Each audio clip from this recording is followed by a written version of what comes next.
Post-Yellen, gold remains weaker, and our next guest says he is angry at the Fed. Peter Hug, Global Trading Director for Kitco Metals, joins us today on Kitco News. Peter, good to have you back on the show. It's nice to be here, Daniela.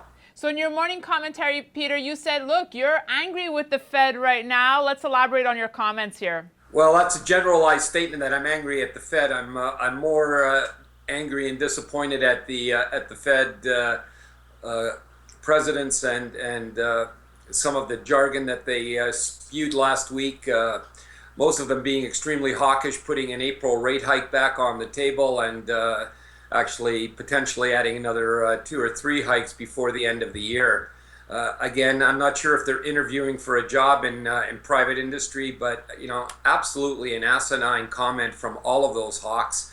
Given the global economic conditions that we're looking at with deflation in Europe, China, Japan, and the U.S. Growth based on the last GDP numbers we've seen certainly subpar. Well, Peter, some would even say that there's almost seems to be a mini revolt happening at the Fed. It doesn't seem like they're on the same page, with some saying that there will be a rate hike, others not calling for a rate hike. What do you make of that? Well, personally, I think they should keep their mouths shut and, leave it up to the Fed chairwoman, Yellen, to make the policy statements for the Fed. They have their votes or they don't have their votes. And, them being on air every day with conflicting, reports on what they think should be happening with interest rates is a destabilizing force for the equity markets and, for capital flows generally. And quite frankly, they should go back to doing their jobs, have their little meetings, and have Chair Yellen come out as a unified approach to what the Fed policy is going to be. And all of this jabbering back and forth is counterproductive to the markets. And I personally think they should keep their mouths shut. Let's turn to a big data point this week. Jobs numbers are coming out this Friday, but offline you were telling me how it seems that this number is having less and less of an impact. Why is that, Peter? Well, I think there's jobs being created. I'm not sure they're great jobs. The unemployment rate is sort of close to where the Fed target is.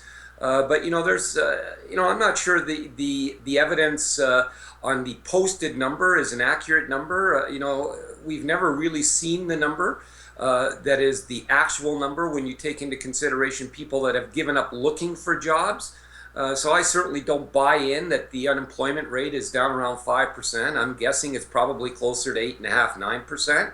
So, a lot of this is just noise. And, what we're looking for is an economic recovery. And I want to see that in the form of wage increases, and I want to see that in the form of productivity.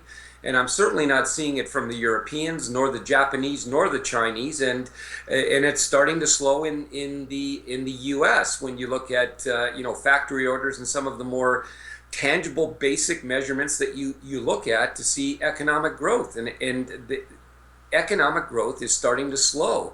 And in that environment, for the Fed governors and presidents to be out there indicating that they want 3 or 4 interest rate hikes is asinine, and it's troubling that they're doing that, and I think they need to leave this alone and let the markets take care of themselves. All right, let's look at the gold price now, Peter. It seems the fear trade is still there, but we're seeing a lot of analysts come out with quite bearish calls for the metal. Does that concern you here?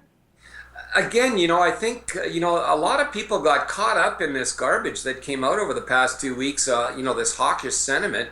And again, in that context of the hawkish sentiment, I could see people taking money off the table and being negative gold, especially if they believed that the Fed was going 2 or 3 times this year.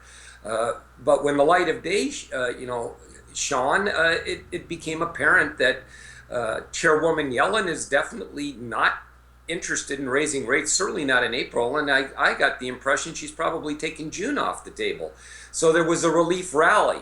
And the reason, as I mentioned this morning in my commentary, I call it a relief rally, is if the equity markets gather some steam here on the belief now that interest rates won't go up, it's going to create some capital flows into the equity space on a risk-on play. And, that's going to create somewhat of a headwind for gold. Now, if we get a situation where interest rates stay low, which I believe they will, and the equity markets start to run into some issues, primarily based on earnings, which are coming out shortly, I think gold then has a launching pad. Peter, thanks so much for your thoughts today. We'll see you next week. Okay, you're welcome, Daniela. And thanks for watching this edition of Kitco News. We have GFMS, an interview with them and their forecast up next.